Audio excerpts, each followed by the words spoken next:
Thank you so much.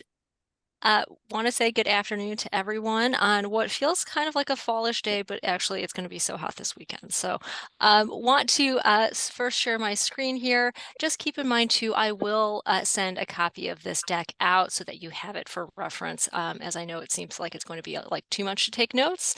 Do not worry about that. We will get the deck to you. Hold on just a moment here. All right.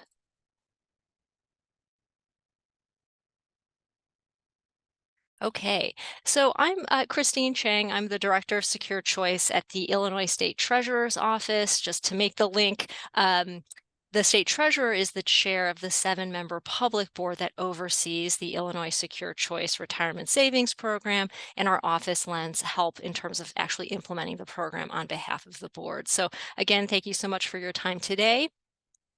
Just to give you kind of an outline of where we're heading for today, I'm going to talk about why Secure Choice exists, what the program actually is.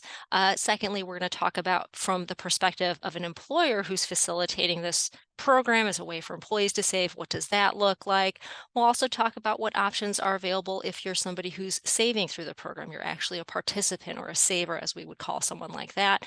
Finally, I'll close with some additional places that you can find resources and support as desired and as needed. And then we'll close out with just any questions that you may have at that point in time. So to get us started, I want to talk about why Illinois Secure Choice exists, why the state of Illinois decided to do something in the space of retirement plan provision. So if we think about the why, we really need to zoom out and look at the retirement savings landscape. And what you see when you look across sort of our ecosystem is that we have a looming retirement savings crisis wherein too many people have too little saved for their retirement. And of course, this has impacts on multiple levels. On the individual level, it's not a good outcome if you reach the end of your working career and you realize you really don't have enough money to subsist on. On a higher level perspective, if you think about this from a fiscal perspective, this lack of retirement preparedness is going to create tremendous strain for our state government, for taxpayers, when we have additional retirees that are leaning more on the public assistance program. So to give some stats on this, nearly half of working age families have nothing at all saved in the informal retirement accounts. In the fiscal side of things, Illinois alone is expected to face $8.8 billion in costs over a 20-year period due to insufficient retirement security. And we know that there is actually a very powerful mechanism that's out there, and that is workplace retirement savings. So AARP has found that workers are 15 times more likely to save for retirement if they can do so at work. But at the same time, we know that 40% of our private sector workers here in Illinois don't have access to a workplace retirement program. So this is the backdrop against which the General Assembly decided to do something, which was to put into play a very specific state law regarding workplace access to retirement savings options. So the Illinois Secure Choice Savings Program Act is the state law enacted in 2015 that requires certain businesses, and we'll get into the details of which businesses we're talking about.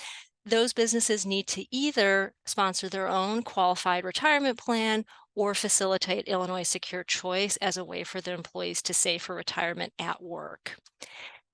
We were the first state to pass this type of retirement security legislation and the second state to actually launch a state-facilitated retirement program when we opened up Illinois Secure Choice in 2018.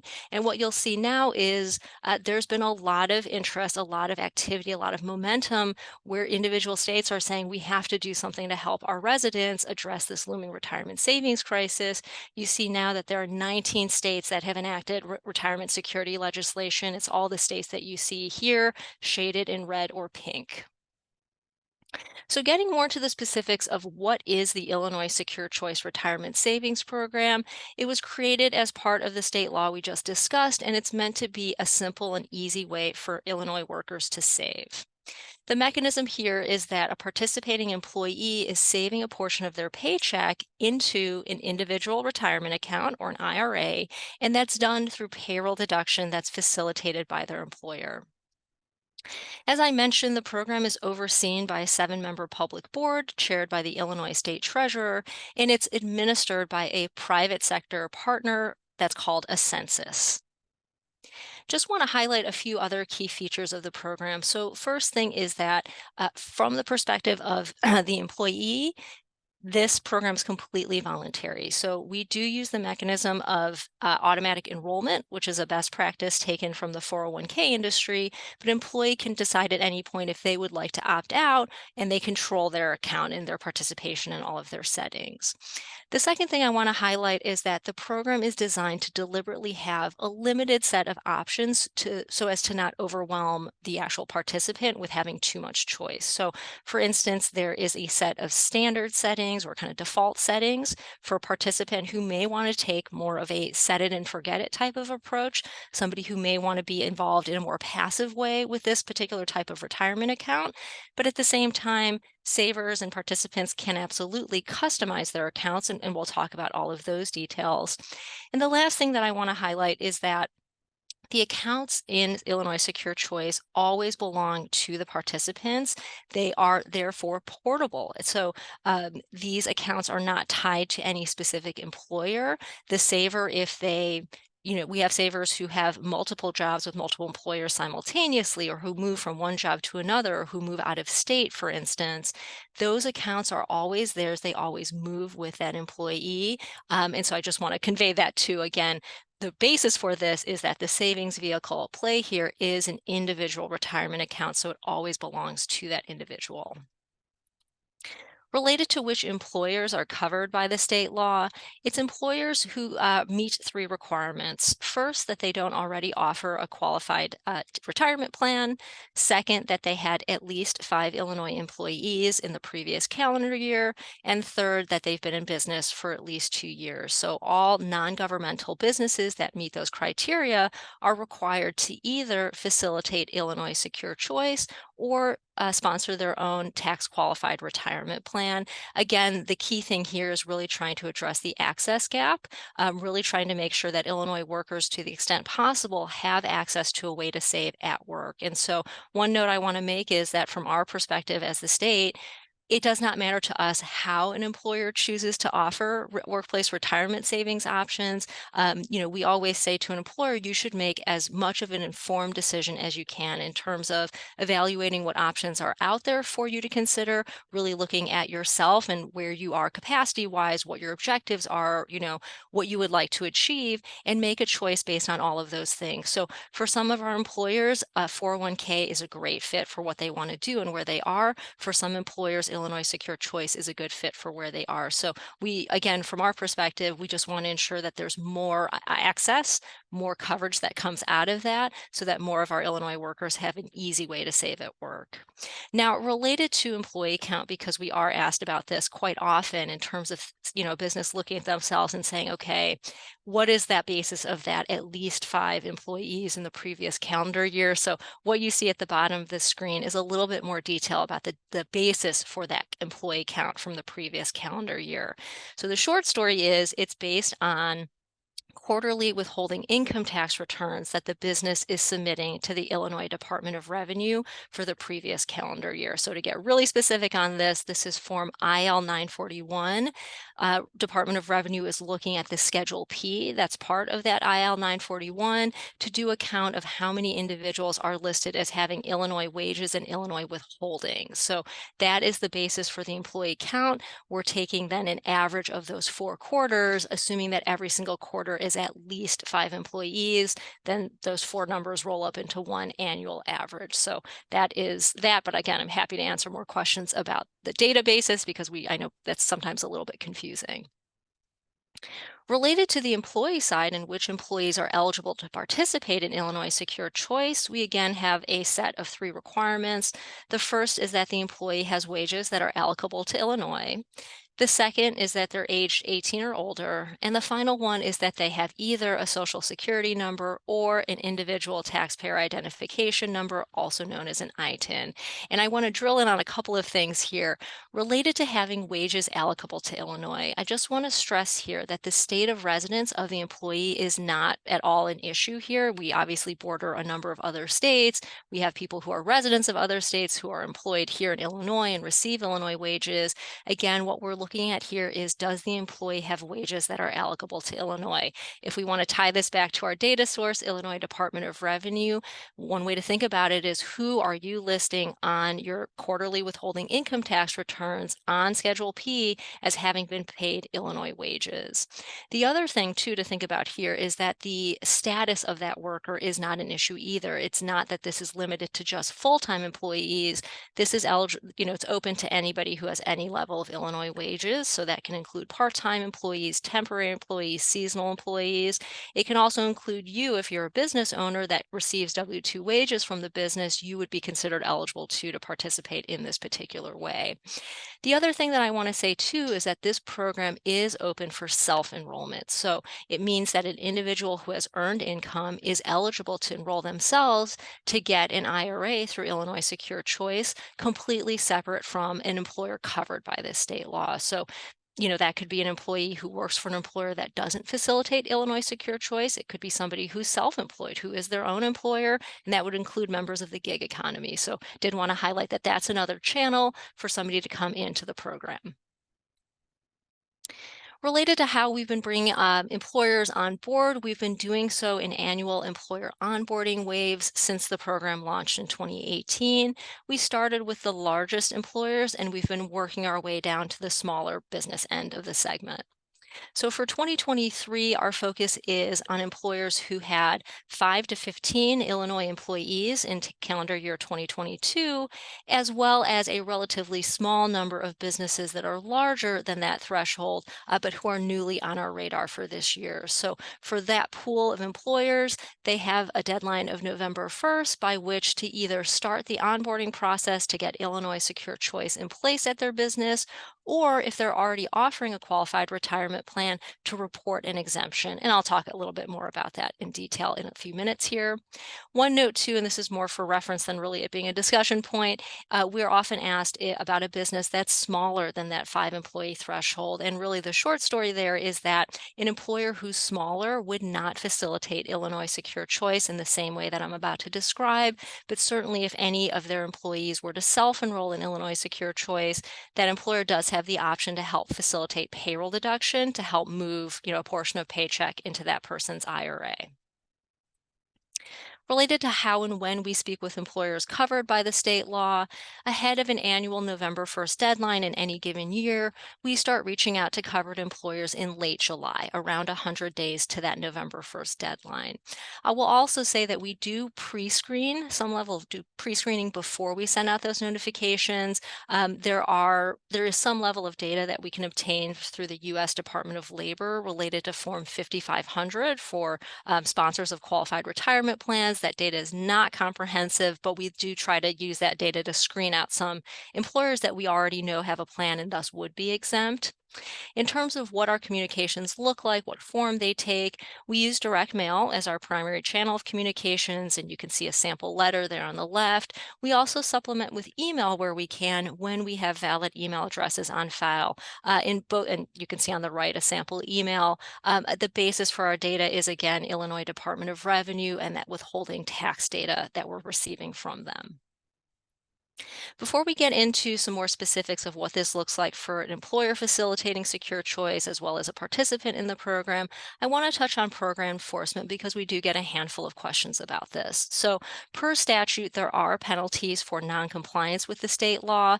Those penalties are assessed by Illinois Department of Revenue, or I'll just call them IDOR for short. So per statute, the penalty amount is $250 per employee for the first calendar year of noncompliance, $500 per employee for any second or subsequent year of noncompliance.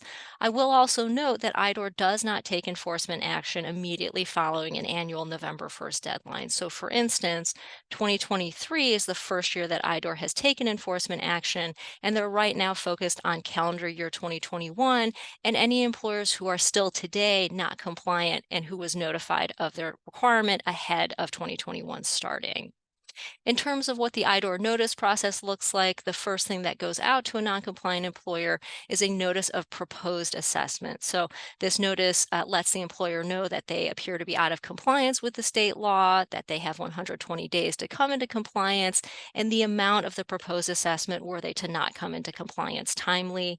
If that employer reaches the end of that 120-day period and is still non-compliant, then IDOR would issue a notice of assessment detailing the amount that's being assessed. For lay people, we would call this pretty much a tax bill.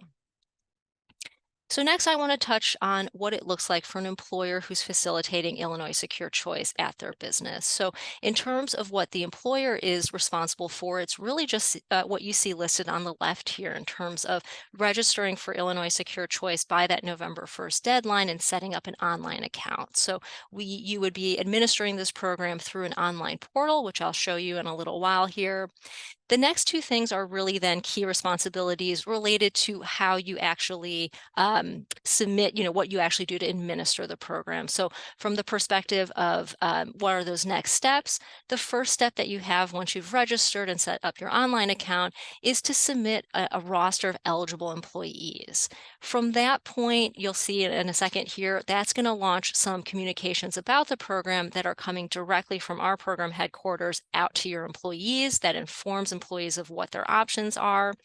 That also kicks off a 30-day employee decision period. So after that point, once you know which employees are actually intending to save through this method, then you would start the process of doing payroll deductions and remitting contributions to help those savers move their funds into their IRAs. In terms of what a facilitating employer does not do, that's what you're seeing now on the right side of the screen. So employers do not have any program fees. They do not have any fiduciary responsibilities. They're not considered, plan sponsors, for instance. And third, they do not make matching contributions. So again, employer contributions in this program are prohibited. In addition, there are a number of things that you should not do either. So for instance, you should not encourage or discourage employees to participate in the program. You do not give investment advice if somebody comes to you asking for that. You don't process any distribution requests or make any investment changes for the saver. They will do that directly with the program. So just wanted to give you kind of a big picture look at what a facilitating employer's responsibilities are and what they do not do. Next, I want to give this to you kind of the timing aspect of this more in a visual sense on a timeline. So just going from left to right here, this just visually gives you more of a picture of what the sequence is and what the timing is. So to start with, on the very far left side, you're going to receive, like we said, communications if you're an employer covered by this state law, and that communication is going to carry an access code for Secure Choice. And this is a 6-digit code. You'll see an example of it shortly. This is what you need to then go onto the program website, which is ilsecurechoice.com, to either start the onboarding process if you will be facilitating Secure Choice at your business, or to report an exemption if you're already offering a qualified retirement plan. So if you are going down the route of facilitating Secure Choice, once you register online, you can then set up your online account. You then have 30 days in which to upload a roster of eligible employees, and you can upload into or add that information in two different ways. You could use a template that we have, an Excel template, where we're giving you all the fields and you can just sub that, put your information into that template, or you can manually add them directly on the website. As I mentioned before, once those eligible employee names have been uploaded, that kicks off a period where the program is communicating directly with employees about what this opportunity is, and it really starts the clock on a 30-day employee decision period during which employees can do one of three things, which we'll go into more detail later, but just big picture, they can either do nothing and be auto-enrolled in the program at the conclusion of that 30 days. They can customize their account. So instead of going with the program's default settings, they can choose to customize to where they want to be. Or third, they can opt out of the program. Once that 30-day employee decision period ends, that's when the process of you facilitating payroll deductions would begin. So if you have any individuals on staff that do want to save through this way, you would start the process of taking payroll deductions and then remitting those funds within 7 days of taking the deductions. To give you a look at what the welcome email looks like or the welcome letter, there's a sample there on the left of kind of what you would see as a covered employer, and what we've highlighted there is what that access code can look like. Again, you would be putting that access code and your FEIN into ilsecurechoice.com, so you can kind of see what that looks like over on the right. If you are getting an email, it will come from client services at ilsecurechoice.com. Otherwise, the paper letter itself is coming from the program. And then I just want to talk a little bit about what the online employer portal looks like. So this is just one quick look at it. So I want to highlight kind of a few of the sections that you see here. So on the far right where it says Illinois Secure Choice Support, these are quick links to different support and educational things that you can then reference. So you can see like there's an FAQs in there, there's some employer resources listed there. So that's kind of where those resources live on the right side.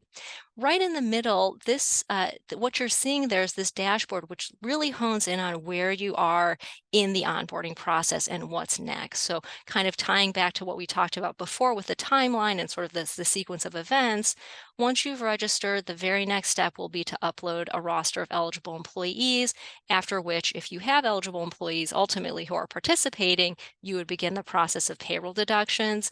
This dashboard is going to walk you through and highlight what's next for you in that onboarding process.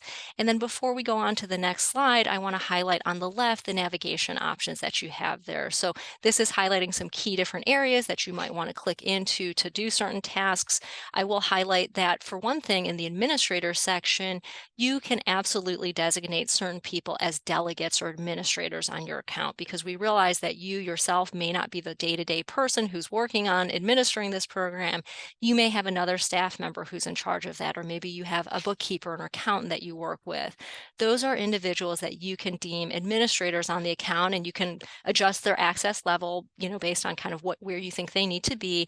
But there are absolutely people that you can designate to help out with administration of the program.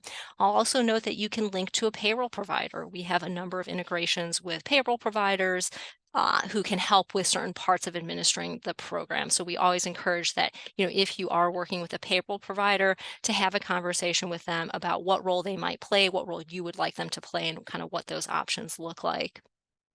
I'll also highlight that in this navigation, this is another place where you would put in your bank account information. So the vast majority of our employers who are facilitating the program transfer funds via ACH. This is where you would drop that information in once, and then it's in there for any payroll runs that you do. Here's another look at once you've progressed past registration, you're going to be at that step where you're able to then add employee information. So you can see in the dashboard in the center, it's really highlighting you've done step 1 of registration. You're now on step 2, which is adding employee information. So that blue Add Employees button is what you would click to then start the process of getting those employee names in there. So there are certain fields that we're looking for each employee, including some contact information, which is important, of course, because our program will then reach out directly to employees to let them know what this program is, let them know what their options are. And then finally, in terms of that third step of the process, in terms of the actual movement of money, after the 30-day employee decision period, if you have employees that are participating, this is the point at which you would start the process of setting up payroll deductions to be made and then remitting the contributions. So that process is handled online here as well. Again, these are always employee dollars coming from their paychecks that is then moving into their own IRA. You as an employer never do matching contributions. Before we pivot over to what options a participant has, just want to highlight at least a couple of our employers who've been facilitating this program and why they think it's been a benefit to them. So on the left, Pamela Frazier from Springfield talks about how she's a small business owner, didn't have a qualified retirement plan in place, and she found that Illinois Secure Choice was a really easy thing to do because her role is very limited. So as we kind of alluded to earlier, the role that you play as a facilitating employer is very administrative. You are really just a conduit for getting employee information to us and facilitating those payroll deductions. You have no fiduciary responsibility on top of that. Over on the right, we have Rob Hendrickson from Green Paws in Chicago, really talks about something that we've heard more frequently, I think, especially now because of the labor market. He's found that Illinois Secure Choice, as he calls it, is another arrow in the quiver of benefits that he can offer that helps to differentiate his business to prospective employees. So in terms of attracting talent and also retaining talent, a lot of our business owners have been saying that Illinois Secure Choice helps to add to what they can offer to help keep talent there and to attract new talent.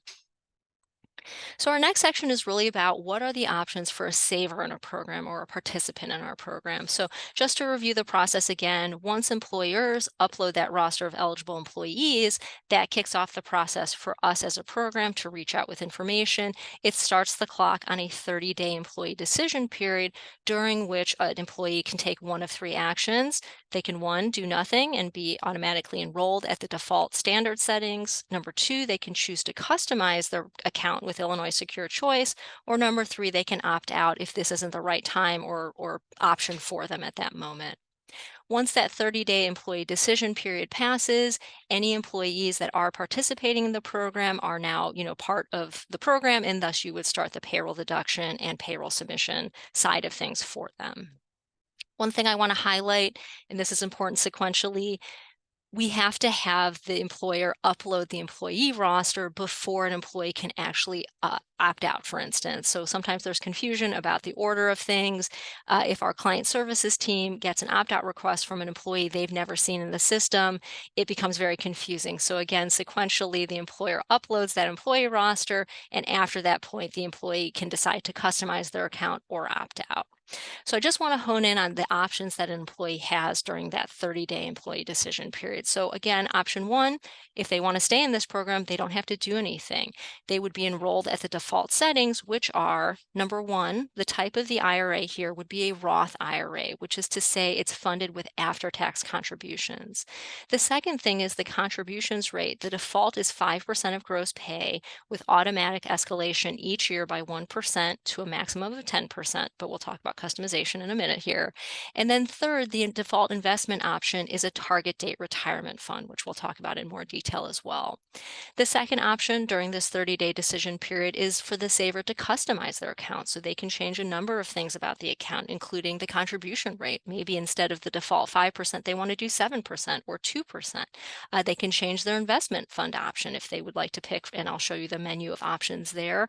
They can designate a beneficiary, which is something we always encourage for any type of financial product. They have, you should really think about what would happen if you were not, if you were to die, and what would happen to your assets. So that's an important thing too. The third option that an employee has is to opt out. So we know, again, this isn't always the right opportunity for somebody, or their situation may be such that they can't see themselves doing this. Opting out would be the right choice for that employee. There are three different ways to opt out. The one that is the one that we encourage by far, for ease and convenience and speed, is calling into our client services line. So if you opt out by phone, that's a couple of minutes, and then you get confirmation right away that that action has been taken. An employee can also choose to opt out online if they want. And then thirdly, there is a paper form that they could mail in. That one we discourage because mail is just slower, and I just think that the phone would be a much faster and more efficient option. Related to account customization, I want to touch on these just a little bit here. So related to the account type, again, our default is a Roth IRA, so funded by after-tax contributions. We do have some people who ask if they can recharacterize their contributions to be a traditional IRA, so pre-tax contributions. And the answer is yes. Our administrator can open a traditional IRA account there. From the employer's perspective, you would not do anything differently for that particular saver versus anyone else. For you, it will always be processed as an after-tax deduction. The recharacterization is handled on the end of the actual employee and on their taxes. Second thing, for contribution rate, again, a saver can choose to set that rate at whatever percentage they want, between 1 and 100%. Obviously, though, that is capped by the IRS annual contribution limits that are in play for any given year. So for 2023, the contribution limit for an IRA is $6,500 if you're under age 50. If you're age 50 or above, you have a $1,000 catch-up contribution, which puts your annual limit at $7,500. So those are annual limits set by the IRS, and that is across any IRAs that an individual might have. So certainly our administrator will cut off contributions once they've hit the saver's maximum for any given year, but it is on the saver to be managing their IRAs across, not just the secure choice IRA, but any other IRAs they may have. As well, I had mentioned there's an auto escalation feature wherein a saver's contribution rate is increased by 1% around January 1st of each year up until it reaches 10%, at which point that contribution rate holds. A saver can absolutely choose to turn off that automatic escalation feature if they want to be able to control exactly what their percentage is at any given time. And finally, investment options. We'll talk about this in more detail on the next slide, but the standard setting is for the funds to, for the first 90 days of the saver's account interaction, to be held in a money market fund to preserve the capital, after which the funds are swept into a target date fund that most closely aligns to when the saver will turn age 65. If they want to change that investment fund, they can pick from 3 other options, which I'll highlight right now. So this is the full menu of investment options that are available to a saver in the program. The board was very deliberate in setting these options. They have a very specific investment policy statement that they follow. The idea was to be able to offer a variety of options that would meet the risk tolerances of most investors, but to not have an overwhelming amount of choices, because we know that can be very paralyzing for certain people too. So what you see here is a mix of options. So first, the Capital Preservation Fund. The goal of that fund is really safety and liquidity. You'll see there's also a conservative fund that's really tracking U.S. investment grade bond market funds. And the final option is the growth fund, which is going to be more aggressive, is going to have more upside potential as it's tracking the 500 largest stocks that are being traded, but it also has more risk. Now, related to the target date funds, which again is the default investment option, these have become very popular, outside of the context of Illinois Secure Choice, which it is by far the most common option, but even in the larger retirement landscape, target date funds have become really popular. And I think why that is because the saver doesn't actively need to do anything to change the allocation of their assets as they move through their work life, as they move closer to retirement. The target date retirement fund is automatically going to adjust the allocation of assets to become more conservative as that saver approaches the horizon of their expected retirement year. So again, the saver is not having to take any active action there. It's happening within the target date fund. The other couple things I want to mention on this slide, all of these investments are managed by professional investment managers. So you can see them over on the right. These are State Street, BlackRock, and Charles Schwab. These saver funds are not touched by the state. They are not commingled with pension funds or anything like that. They're managed completely apart from the state of Illinois. The other thing is that, as with other mutual funds, there are fees attached to this for the saver. The fees right now are approximately 0.75% of assets, so approximately 75 cents for every $100 in a saver's account, and that's a pretty standard thing that you see with mutual funds.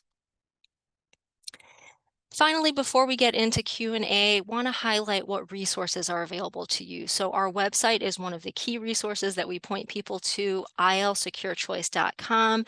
There are resources there if you're an employer who's looking at this program and wanting to know different aspects of what this is and administratively what you're being asked to do. And on the saver side of things, there's a whole section there about what options there are and better understanding the investment options, and also FAQ and different things like that. We have a retirement calculator where you can put in, if I save this amount, what would that do over time, things of that nature. Right down the middle of the screen here too, we have live training and support. So we run a lot of webinars through our website. We have an employer overview webinar, which is essentially what you're listening to at this moment. But then we have more kind of tutorial webinars on the 2 different steps in the onboarding process of adding employees as well as submitting contributions. So we have those as live webinars. We also have recordings available because we know business owners are very busy. They cannot always attend something that's on a certain day at a certain time. So those recordings are available if they want to watch them on demand. We also have a saver overview too that we offer, so that your employees, if they want to learn more about what this means, they can tune in there and then have their questions answered there as well. And then I really want to highlight our in-person, on-the-ground resource, Jamie Niles. She works with Ascensus. She's the Illinois Relationship Manager. She is day in and day out working with employers to help them understand what's next, help with technical assistance and things of that nature. She's also licensed and is happy to give presentations to employees, be that, live at your business or virtual, which has been a really popular option recently. So know that those are all resources for you.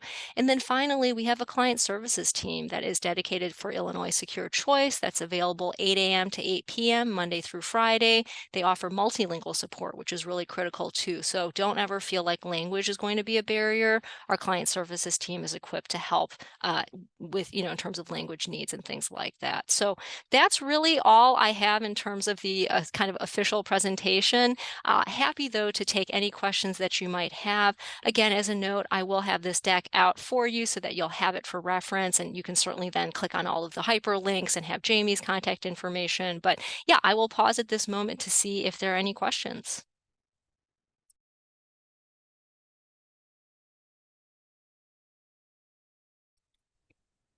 Certainly for questions, if you want to type anything into the chat, that's completely fine. Or I think you could also, can you do the raise hand? I think maybe. Oh, yeah, we have a physical hand raised. Yes. Yeah, can you hear me? Yes. Okay, great. Yeah, we're at a small racket club in Bloomington, and I've been working on trying to get an erroneous penalty removed, and I've been unsuccessful at that, and didn't know if you had suggestions where to go from here, because the people at Census is saying, yeah, that happened to a lot of people, and then people in the Treasury say don't pay it, but I hate seeing an $8,700 bill sitting on my account always. Yes, if you would, and maybe we can work through the chamber for this, you can reach out to me directly and I Okay, can definitely take a look into that. So that'd be great. once you get the information, feel free to contact me by phone or by email and Oh, I'll look into your account right away. perfect. Thank you. Of course. Hey, Christine, this is Darren. Are you able to hear me? Yes. So I joined late, so sorry, I apologize for that, but I just want to make sure I understand this correctly. So we as business owners are required to enroll everyone through the portal that you showed. And then if the employees do not want to participate, they are required to opt out on their own. How do Yes. they get access to that? I mean, once we add them, will it send like an email to them with like a login credentials so they can set their password and all that stuff? Right. So yeah, that's a great question. So right, once you upload a roster of eligible employees, we as a program are going to reach out directly to those employees based on the contact information you've provided. So that could be an email, that could be a paper letter. The content of that communication is also something that we can send to you so you have a copy of it for your reference, or if someone says, oh, I never got an email from Illinois Secure Choice, you can pass that on if you want to. The content of that message is really just highlighting what this savings opportunity is, and right away says, if you're not interested in this at this time, feel free to opt out. You can call the client services number, you can do it online, you can mail in a paper form. So they're going to have an option right away. And like I say, again, I can't really stress this enough. The phone is the best way to do an opt out because it's quick and then you get confirmation right away and you know it's done versus mailing in a form. We know that some savers or employees aren't as comfortable doing things online. That phone connection, which is all, multilingual support, that's what we really highlight. But you will have a copy of what your employees are seeing in case somebody says to you, I never got it, or it's being spam filtered or something like that. If they need a copy from you, you would have a copy of that to share. And that copy will be automatically sent once I enroll the employees, correct? Right, exactly. Yeah, Once you okay. put the names into the system, that launches that communication to go out to them. Yeah. Perfect. Thank you. So this is Tom. Can you hear me? Yes. What if you have a lot of employee turnover to where, you might have an employee for a couple months and then they leave. So do we have to go online and now tell you that they've left? So yeah, that's a great question. So I think you're really touching on roster maintenance. So for roster maintenance, a couple of things here. You can, when you add somebody, what you'll start to then obviously see that employee's name in your online employer portal. If they end up separating from you, you can mark them as inactive. And so that's somebody who is just no longer tied to your business because you no longer have that employer-employee relationship with them. That's one thing you can do. Related to shorter term workers. So what we tend to say is that the kind of the rule of thumb is if you've just hired somebody and you're thinking, well, is this somebody that I should be uploading in the portal? And you don't think they're going to be there very long, we kind of use a 60-day rule of thumb, because for new hire, we say that the best practice is for you to add that employee if they meet the criteria, they're age 18 or older. You should add them within 30 days of hire. And then remember that there's always a 30-day employee decision period. So there's really a 60-day period. So if you're hiring somebody today and you're not going to see them in 60 days, they'll have finished their assignment before that time, then there's no need to add them because there would be no payroll to facilitate for them 60 days from now. So hopefully that helps a little bit, but I'm happy to talk with you offline too if you have some specific scenarios that you're thinking about. So could you go over how you connect with our employee? In terms of communicating with them, is that what you're Yeah. asking? Well, Sure, yeah. is it online? I mean, some of my employees don't even have email addresses. Right. So yeah, so the Some of them, communication, here's the other. Some of them are students at the university, and the address I have is their address for their parents at home. mhm. And work for me for 3 or 4 months, and then they go home. Yeah, so the communication method is going to be through whatever contact information you're including for them. So if that's a mailing address, then it's a paper letter that gets mailed to them. If there's an email address, then it's going to be an email. So again, the employee themselves can interface with Secure Choice through the phone, online, again by paper mail, which is less preferred, but they don't have to use a computer or a smartphone in order to interact with Illinois Secure Choice and to ask questions or to say they want to opt out. So if all of a sudden they see money getting popped out of their paycheck and they say, well, I didn't want to do that. How do I opt out? Then they have to call you to opt out. And now they've got a little bit of money, like a $5 or something like that, if it's 5%, because all my people are part-time that work anywhere from 5 to 20 hours a week. I mean, this take a lot of time. So again, if an employee is enrolled and they don't want to be, what they would do when they notice that payroll deduction going out is they can immediately call into client services, say that they would like to do a full withdrawal of their contributions, and they're able to do that without tax penalty, because if they're sticking with the default IRA type of it being a Roth, these are after-tax contributions, so there's no tax penalty for withdrawing contributions. Again, I'm happy to talk with you offline about the nature of your business and sort of this kind of short-term nature of some of your employees. We can certainly talk about that. Yeah, so farm employees still have to be paid under this program, right? There would be no necessary distinction if they're being reported on the Illinois 941 as being a worker who receives Illinois wages. So 943 is also, With the basis for our universe of employers, it has to be an employer who files the Illinois 941 specifically. If they don't file that return, we don't know about them. okay. Thank you. Christine? Yes. Sorry. This is Steve with Ideal Environmental Engineering.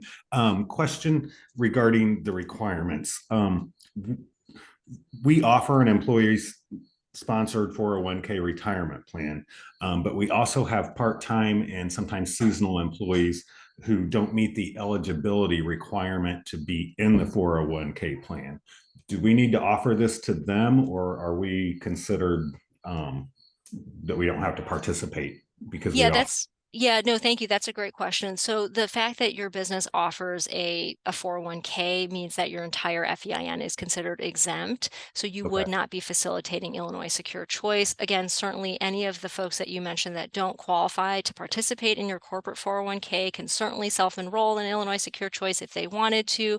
You're not obligated to facilitate their payroll deductions into Illinois Secure Choice. But if you wanted to, of course, you could in the same way that you facilitate other payroll deductions. But yes, thank you. That's a great question. Okay, and real quick, so if we were required, we would get an email or a notification from Illinois Department of revenue. Well, it would actually not come from Illinois Department of Revenue. It would come directly from Illinois Secure Choice.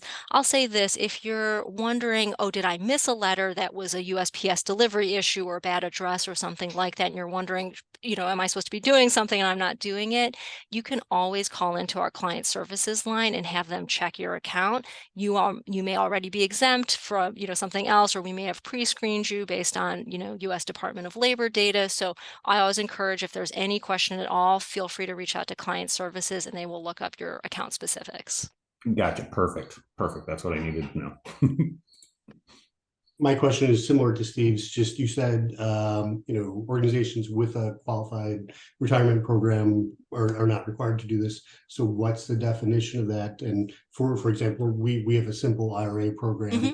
Would that be a qualified program? Yeah, so there's an FAQ on our website that addresses what is the exhaustive list of qualified plans. The most common that we see are 401k, 403b, pension, simple IRA. Those are SEP, that's also a qualified plan type. So yeah, the full list is available on our website under the FAQ. But yes, for your specific, a simple IRA would count. Yes.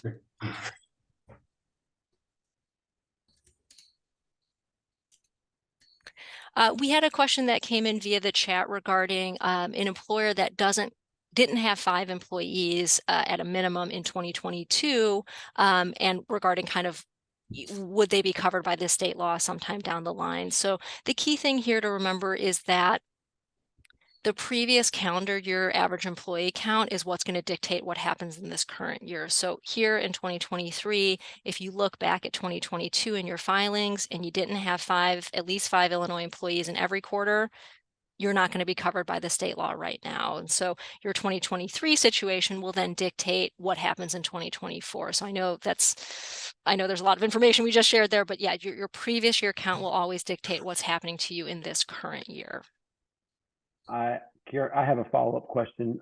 So my business is seasonal. We work 6 months out of the year, and every year I have to start with new employees. Very rarely do the same employees come back to the next season. Mm-hmm. How does that work? So if you had even a single quarter of the year last year, previous calendar year, in which you dropped below 5 Illinois employee, that your count was underneath 5, we wouldn't even be communicating with you because you wouldn't meet the statutory definition of an employer who's eligible for this. So if you do in fact drop down for even one quarter of the year where you're underneath that 5 employee threshold, you don't appear in our universe because you've been filtered out for not meeting the 5 in every quarter requirement. Perfect. Okay. Thank you.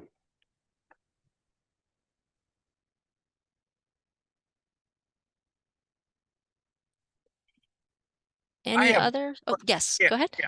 One other question, that if, let's say I've got listed for the quarter, I've got 15 employees, but out of those 15, only 5 are still employed.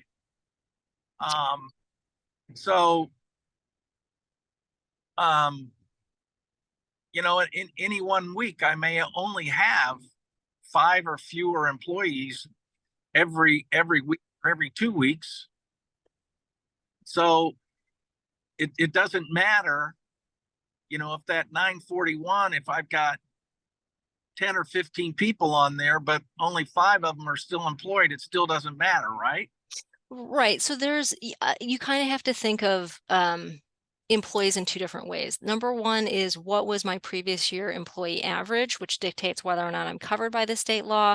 And then separate from that, if you look today, where you sit today, and you look out at your workforce, those are 2 different scenarios sometimes. So again, your previous year count is going to determine if you're covered by the state law. But when you're really thinking about, okay, who's in my employee pool right now today, and as I look forward, who's going to be in that pool, that's really dictating who you're going to upload. So you don't need to upload people that were previously reported on a quarterly return who aren't with you, won't be with you again. There's kind of a distinction where the state law is looking at what was your past filings, but when you think about actually administering the program, you're looking at the here and now and saying, who's with me today and who does it make sense to upload? So again, I think you have a very specific situation in mind. I'm happy to talk with you offline about that. Okay, thank you. Hi, this is Terry Reed from Great Harvest Bread in Bloomington, and I was wondering if you could go through a little bit about the benefits to employers who Mhm. might want to participate as individuals who do not have W-2s. So, sorry, your question is related to business owners who aren't Yes, paid via the business? right. Right. So, I mean, I would say this, and kind of similar to what I said before about it's almost just like sort of consumer, if we're talking to a consumer, we're talking to a business owner, it's really making as much of an informed decision as you can when you're thinking about any given financial product. So in the space of saving for retirement, as an individual, you have a lot of different options that are available to you. And I think it's really taking stock of what available options you have and what kind of meets your needs. So, the IRA that you get through Illinois Secure Choice is a Roth IRA, the same as you might open through a bank that you interact with or through an online bank or something like that. So, for somebody who's just kind of thinking, where could I go with this in terms of retirement savings? I would say to the extent that you can, do some research on vehicles that are out there. If you have the ability to speak with a financial advisor, I would say that's definitely a good route to take because there are really a lot of different vehicles, pre-tax, post-tax. How much should I do in each, or all of that kind of strategic planning? That's something where, again, if you have access to a financial advisor, I would strongly encourage that you tap that person to really lend some expertise about how you think about planning for retirement wherever you are, in that process. Okay, I was just thinking about like the payroll deduction aspect of it and Mhm. enrolling, because that's Right. easier sometimes than disciplining yourself to go to Right. an advisor. Right. No, absolutely. Yeah. Really, if you're thinking about, and I think this is obviously one of the key design aspects of Illinois Secure Choice is we're really trying to capitalize on the ease that comes with payroll deduction, right? If something is happening automatically, that necessarily means you're not thinking about it every time and potentially forgetting to do something every time, despite what your intentions may be, which is to Right. put away money for retirement. If you're actively having to do that every pay cycle, that puts a burden on you that may eventually lead to you not doing that some of the weeks or maybe at all at some point. So certainly if you wanted to self-enroll in Illinois Secure Choice and set up a payroll deduction where you've got funds that are moving automatically there, that's obviously an option. That's an option that you could do really with any other product too. If you wanted to get an IRA off the shelf with a bank, for instance, you could set up a recurring bank draft, for instance. So there are automations that you can take advantage of within payroll deduction, outside of payroll deduction, when you think about just using those automatic options to help reduce things that may prevent you from reaching those goals, which is that if you forget to do it one week or something like that, some of those automations can help, again, within the context of Illinois Secure Choice, but also outside of it with other financial products you might interact with. Okay, thank you.